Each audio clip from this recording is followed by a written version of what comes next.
بسم اللہ الرحمن الرحیم۔ السلام علیکم ورحمۃ اللہ وبرکاتہ۔ بسم اللہ پڑھنے کے فائدے۔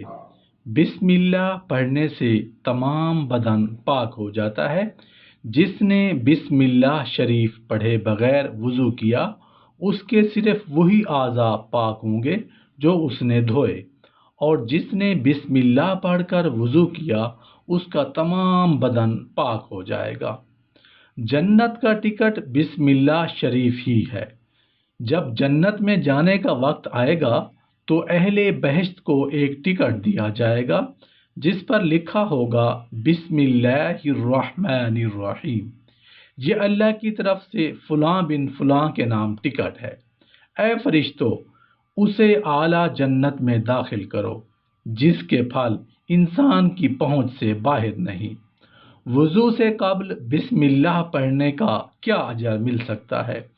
ایک بار آپ صلی اللہ علیہ وآلہ وسلم نے حضرت ابو ہریرہ رضی اللہ عنہ سے فرمایا، جب وضو کرنے لگو تو بسم اللہ الحمدللہ پڑھ لیا کرو، تمہارے محافظ فرشتے جب تک وضو ساکت نہیں ہوگا نیکیاں لکھتے رہیں گے۔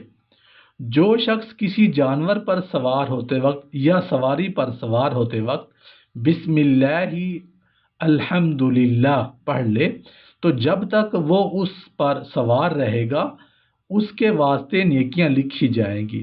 اللہ تعالیٰ اور اس کے عبد کے درمیان سب سے مضبوط اور بہترین تعلق کا مظہر عمل صلاۃ ہے، اور صلاۃ کے تطہیر روح کے ساتھ ساتھ طہارت بدن بھی لازم ہے۔ اس مقصد کے لیے ہمارے رسول صلی اللہ علیہ وآلہ وسلم نے ہر نماز کی ادائیگی کے لیے وضو کا حکم فرمایا۔ وضو کا آغاز کیسے ہو؟ وضو اپنی اصل روح کیسے برقرار رکھ سکتا ہے؟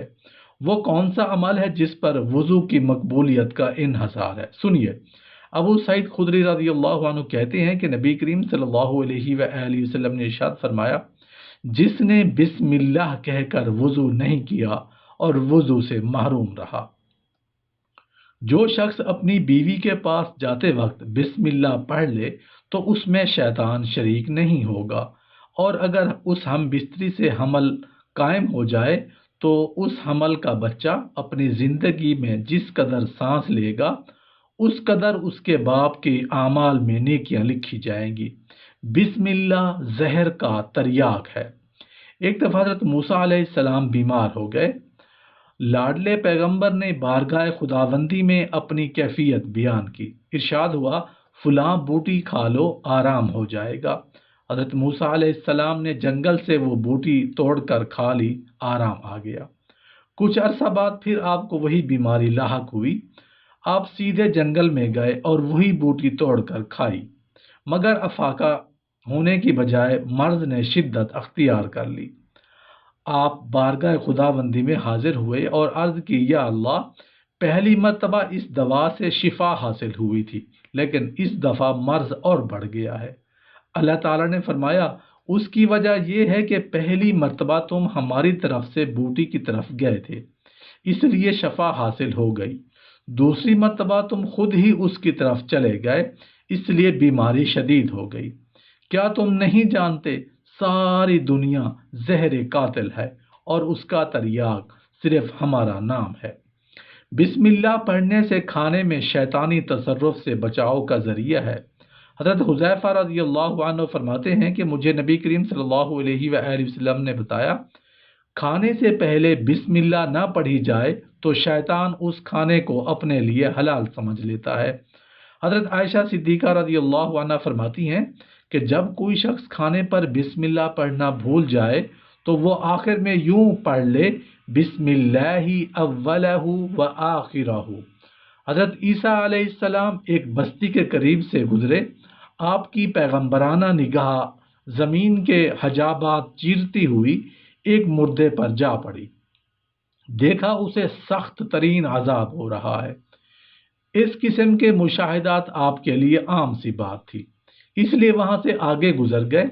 کچھ دیر بعد جب واپس مڑے تو دیکھا اسی بہشتی حلے پہنا کر فردوسی آن بان عطا کی گئی ہے اور نور کے طباق اس کے آگے رکھے جا رہے ہیں۔ چند لمحوں میں بدلتے یہ رنگ دیکھ کر آپ دنگ رہ گئے۔ کشف احوال کے لیے آپ نے التجا کی۔ ارشاد ہوا کہ کچھ عرصہ پہلے اس کا انتقال ہوا تھا۔ اعمال نامہ میں کوئی نیکی نہ ہونے کے باعث یہ شدید عذاب کی گرفت میں تھا۔ اس کی وفات کے چند ماہ بعد اس کے گھر اس کا بچہ ہوا جسے اس کی بیوی نے بڑی محبت سے پالا۔ آج وہ اسے لے کر معلم کے پاس آئی تھی اور معلم نے ابھی اسے بسم اللہ شریف پڑھائی۔ اس وجہ سے ہم نے اس سے عذاب اٹھا لیا، کیونکہ مجھے شرم آئی کہ اپنے بندے کو زمین کے اندر عذاب دوں جبکہ اس کا بیٹا زمین کے اوپر میرا نام لے رہا ہے۔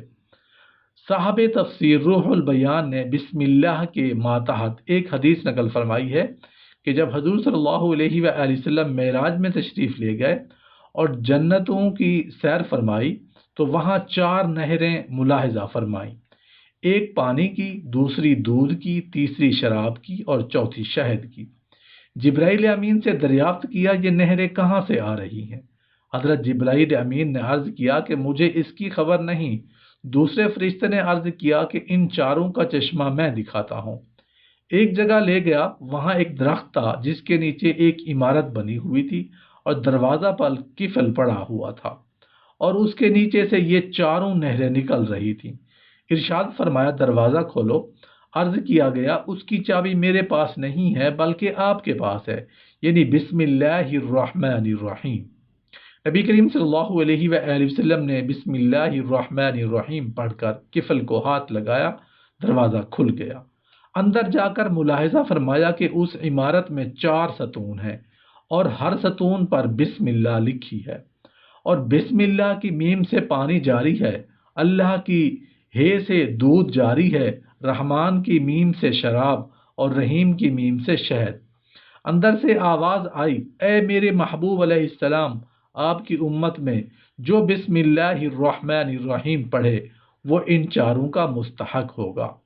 رب رحمان الرحیم نے اپنے کلام کا افتتاح بسم اللہ الرحمن الرحیم سے فرمایا تھا تاکہ انسان اس جامعۃ العلوم سے فیض یاب ہونے کے لیے دعا اور دوا اور شفا کی مفتاح سے کام لے، اپنی زبان، اپنے دل، اپنے ذہن کو دیگر تمام خارجی سہاروں سے خالی کر دے تاکہ نور ہدایت اپنی تمام تابانیوں کے ساتھ دل، زبان اور ذہن پر ضیاء پاشی کر سکے۔ یہ حقیقت ہے کہ کلام الہی سے ہدایت تبھی میسر ہو سکتی ہے جب دل ہدایت قبول کرنے پر آمادہ ہو اور جان بوجھ کر باطل نظریہ کے سحر مبتلا نہ ہو۔